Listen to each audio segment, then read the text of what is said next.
Salve gurizada mateira aí, meu nome é Thiago. E aí pessoal, meu nome é Reginaldo. E nós dois juntos somos Guiados pela Mata. E hoje, galera, nossa aventura aí vai ser no Parque Fritz Plaumann, na cidade de Concórdia, Santa Catarina. Mais precisamente entre as localidades de Cedebrum, Porto Brum, Linha Laudelino.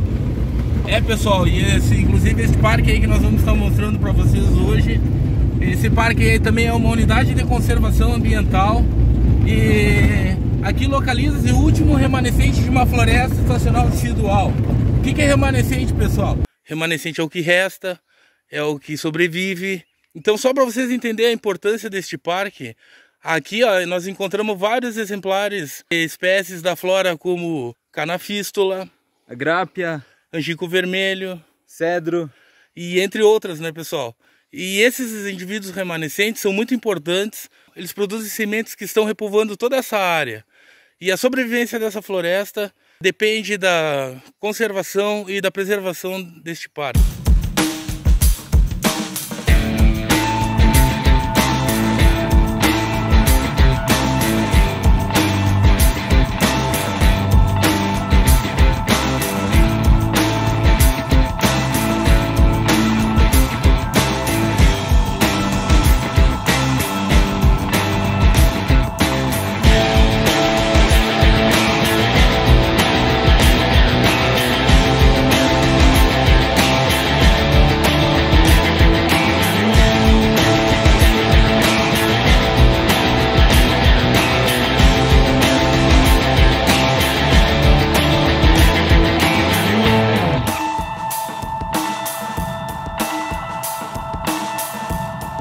Então, galera, chegamos aqui no Parque Fritz Plaumann e estamos seguindo todas as normas da Covid-19, estamos usando máscara e álcool gel.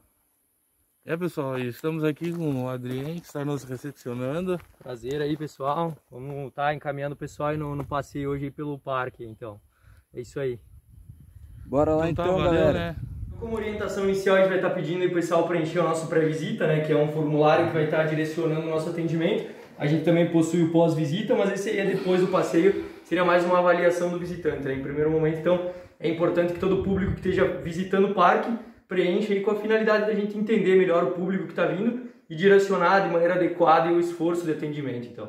Então, pessoal, estamos aqui na entrada da sala de exposições aqui do parque. De maneira geral, a gente tem a nossa sala de exposições para exemplificar um pouco da história não só do parque, mas também da região, né? Em primeiro momento, é legal ressaltar a nossa maquete, né? Então tudo começa na unidade geográfica, né? No terreno propriamente dito. Então dentro da linha vermelha a gente vai ter o que é parque, né? São 798 hectares dedicados à proteção integral desse bioma, né? Na linha amarela então a gente já tem a zona de amortecimento, essa que vem com a finalidade de amortizar os efeitos das ações antrópicas que chegam dentro do parque, né? Então uma vez que a gente executa um plano de conservação, de reflorestamento, enfim, dentro do parque, a gente espera que ele não seja afetado por eventos que ocorrem de maneira externa ao parque, né? Então, por exemplo, se o agricultor passar agrotóxico numa baixada aqui, a gente bem sabe que a água da chuva vai levar isso tudo para dentro do território do parque.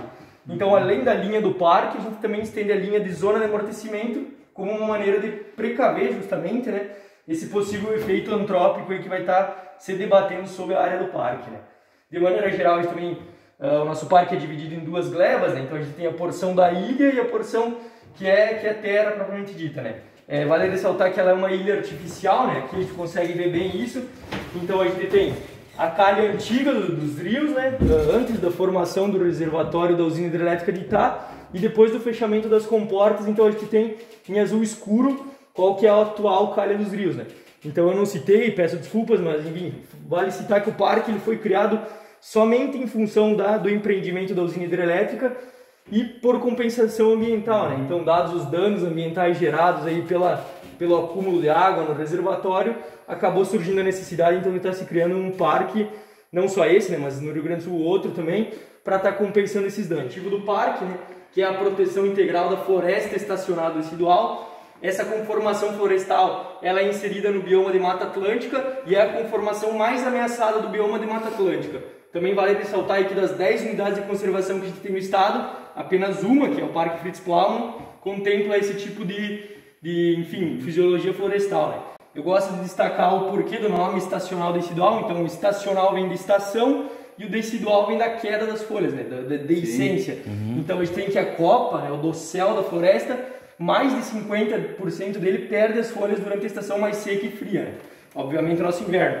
Então daí vem o nome estacional decidual. Aqui a gente tem a representação da araucária, mas a araucária não é nativa desse tipo de conformação florestal. Sim. Só que acontece que a gente está numa zona de transição entre a ombrófila mista e a estacional decidual. Então é comum a ocorrência de alguns exemplares, né? Mas ela não é nativa, é bom destacar isso, que ela não é nativa da nossa conformação florestal. Inclusive, vários estudos aí indiciam que a araucária já era para ter sido extinta, ela só não foi extinta por causa das populações indígenas do Paraná, né? Que iam replantando ela ao longo dos caminhos que eles percorriam ali durante o ano, né? Então, pessoal, a gente tem algumas espécies aí de fauna e flora, né? Que são representativas, que são vistas aí muito corriqueiramente na região do parque. E nessa salinha aqui a gente tem o que a gente chama de regionalmente extintos, né? Então eram animais que ocorriam nessa área, porém hoje em dia não ocorrem mais. Com exceção do número 6, que é o macuco, e da jararaca pintada, número 8, então esses dois ainda ocorrem, foi encontrado indícios deles. Mas aí os outros a gente já não vê mais a ocorrência, né? Gosto de chamar a atenção para algum deles, como por exemplo o jacutinga, que dá o nome para o rio que a gente toma a nossa água todo dia, né? Então uma ave muito exuberante, né, que acabou desaparecendo em função do atrito com a civilização, né? Também a arpia, que é um animal aí gigantesco, né? Ela tem uma envergadura de mais de 2 metros aí, com as asas abertas, e para sustentar um indivíduo, se não me engano, são necessários 400 hectares, né? Então no parque hoje a gente conseguiria sustentar 2 e sem a previsão de um terceiro, por causa que não tem espaço geográfico suficiente, né? O bugio também era um animal que ocorria na região, a onça pintada também ocorria na região. E aí, que nem eu falei, né? Em função do conflito e do choque de interesses com a humanidade, acabaram desaparecendo. Vamos agora sobre a usina hidrelétrica de Itá propriamente dita, né? Então o empreendimento dela foi feito entre a cidade catarinense de Itá e a cidade gaúcha de Aratiba, né? Então a gente tem que, depois do fechamento das comportas, o reservatório da usina hidrelétrica de Itá se formou e esse compreende no dia de hoje mais de 14 mil hectares, né? Então, de uma maneira aproximada, é o equivalente a 14 mil campos de futebol que foram parar embaixo da água em função desse empreendimento, né? Inclusive ela recebe o nome de Hidrelétrica Itá, uma vez que ela foi construída aí na região da cidade de Itá, só que contudo a cidade era numa região de baixada e precisou ser transferida, né? Então, a fim desse transtorno, foi dado o nome então, como uma forma de homenagear a cidade, né? Ela não é a única, infelizmente, na calha do rio Uruguai, e ao longo do tempo foram mais de 22 que foram empreendidas, né? E aí, enfim, a gente já sabe um pouco dos transtornos que ocasiona aí no leito do rio. O parque, propriamente, aí foi fundado em função da construção da usina hidrelétrica. Então a gente tem, além dessa unidade de conservação em Santa Catarina, a gente também tem uma no Rio Grande do Sul, na cidade de Marcelino Ramos. Aí é o Parque Teixeira Soares, esse que é um parque municipal, né, diferente do nosso que é estadual. Sobre o histórico de ocupação da região. Antes da chegada do homem branco, né, do europeu, principalmente as famílias aí de alemãos e italianos, já residiam na área então os Caigang e os Xokleng, né, que eram essas etnias indígenas que já estavam aqui presentes. Eles sobreviviam aí da caça, coleta, enfim, nessa paisagem primitiva, sem estar causando alterações drásticas aí à conformação florestal, né? Depois então que o branco chegou, né, o europeu aí vindo principalmente do Rio Grande do Sul, encontrou essa floresta primitiva, ele viu um grande valia comercial, principalmente nas árvores de grande porte e tudo mais, e aí se instalou o primeiro grande ciclo econômico na região, que é o ciclo da madeira, né? Então a gente bem conhece a história dos balseiros do Uruguai, esses aí que derrubavam as toras junto à calha do rio Uruguai, na época de cheia para a Bacia da Prata, enfim, né, Uruguai e Argentina comercializar essa madeira. Depois que os exemplares de maior valia, né, como a gente pode ver aqui, foram desaparecendo, então eles partiram para o segundo grande ciclo econômico, que aí já é a agricultura familiar, né, mais embasada em plantação de fumo, de milho, feijão, enfim, né, culturas anuais. Também a construção de benfeitorias para a criação de gado, porco, galinha, etc. Propriamente dito, né? Esse onde foi empreendida a usina hidrelétrica de Itá e é o nosso principal corpo d'água que banha as terras aí do parque. Então ele tem esse nome que vem do indígena, que significa Rio dos Uruguás. O Uruguai é um caramujo de água doce, né? Que os índios utilizavam para fazer artesanato, enfim, né? As atividades deles. E aí acabou ficando esse nome, então, mesmo depois da chegada do homem branco, né? Do colonizador, enfim, acabou ficando o nome indígena. Ele é um rio que se forma na configuração de Serra Geral, lá pro lado do litoral, né? E de lá então ele percorre mais de 1.500 quilômetros até sua foz junto à Bacia da Prata, né? Lá no Uruguai e na Argentina. Vale ressaltar que ele é um rio que no Brasil ele divide os estados do Rio Grande do Sul e Santa Catarina, também divide o Brasil da Argentina e por fim vai dividir a Argentina do Uruguai lá em sua foz, né? Agora eu vou falar um pouco então sobre o porquê do nome do parque, propriamente dito, né? Então já é bem sabido que esse senhor, o Fritz Plaumann, trabalhou sua vida inteira com a coleta e identificação de insetos, né? Ele veio da Alemanha lá pelos meados de 1920, fugindo da Primeira Guerra Mundial. Todo mundo sabe que a Europa era um barril de pólvora na época, né? Era questão de tempo até estourar outra guerra. Com medo disso ele veio parar em Ceará, onde hoje é o distrito de Nova Teutônia, né? E lá ele encontrou essa biodiversidade muito vasta de insetos, né? Artrópodes, e acabou fazendo essa sua coleção entomológica que permanece lá até os dias de hoje, né? Então passível à visitação também. Muita gente vem aqui achando que o parque tem esse nome pois o Fritz fez a pesquisa dentro do território onde hoje é parque, né? Mas na verdade essa é uma informação errônea e o fato é Ceará e Nova Teutônia, enfim, tem uma configuração florestal muito próxima do que a gente tem aqui, que seria estacional decidual, né?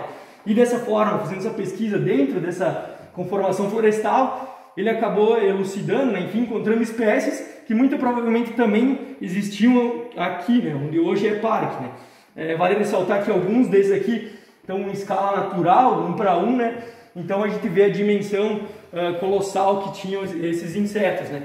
Que também já não são mais passíveis de visualização, pelo menos não em vida livre nos dias de hoje. Então ao longo de mais de 70 anos o seu Fritz coletou mais de 80 mil exemplares de 17 mil espécies diferentes. Destas, 1.500 eram desconhecidas pela sociedade científica. E aí, como forma de homenagear ele, então mais de 150 obtiveram aí no epiteto genérico específico do nome científico, né, o nome de Plaumann, né. Essa imagem ela é uma imagem feita em 1978 pela Força Aérea para estar fazendo um estudo topográfico de onde seria o melhor local para implementar a usina hidrelétrica, né. Posteriormente essa foto então foi resgatada e aí a gente aqui mostra um pouco do porquê da escolha dessas áreas, né. Então a gente pontilhou em laranjado o que hoje é parque. E aí vocês podem ver que quanto mais branco é o risco, enfim, o desenho, mais nu é o solo, né? E a nudez do solo, bem como a gente sabe, é um problema ambiental gravíssimo, né? Uma vez que auxiliei na erosão, no assoreamento de córregos de água, enfim, inúmeros problemas, né? Então se vocês reparar, dentro de onde é essa parcela que a gente está hoje, são onde tem os fragmentos florestais mais bem conservados, né? Essa escolha então se deu, uma vez que esses fragmentos mais bem conservados conseguem proliferar melhor a vida, né? Tanto de fauna, flora, animais que carregam sementes, enfim, né? E aí acelera muito o processo de regeneração. Enquanto essa segunda parcela foi escolhida, uma vez que já era conhecido que a Barra do Laudelino, bem como a Barra do Queimados, ia fazer então esse arco de água, né? Ia se tornar uma ilha artificial. E aí, para não deixar o pessoal que ele residia isolado, enfim, né?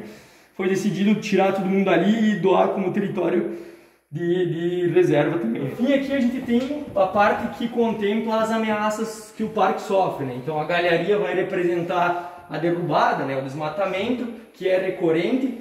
A gente tem aqui o roedor que vai estar representando a caça e a pesca, né? Que infelizmente ocorre bastante dentro do parque. E o lixo e a poluição, que a nossa principal chaga no parque seria o Rio dos Queimados, né? Que atravessa o centro da cidade e traz toda aquela poluição e sujeira para cá. Tem gente que chega e me pergunta se a gente faz projetos de coleta e triagem de recursos. Sim, a gente faz, só que ao mesmo tempo é enxugar gelo, né?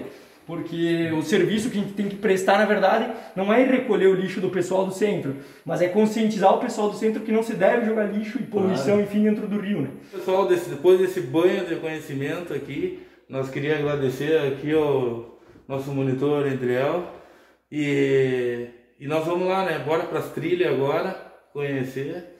Isso aí. É isso, né? Acompanha a gente aí que vai ser... Não perca. Eu pedi para vocês tomar atenção de maneira geral aí para não estar jogando lixo, né? Uma questão óbvia. Isso é que é o mais importante, né? Com certeza. E não tá fumando, não tá molestando fauna e flora, permanecer no percurso da trilha e se encontrar algum eventual animal peçonhento, deixar ele percorrer o caminho dele.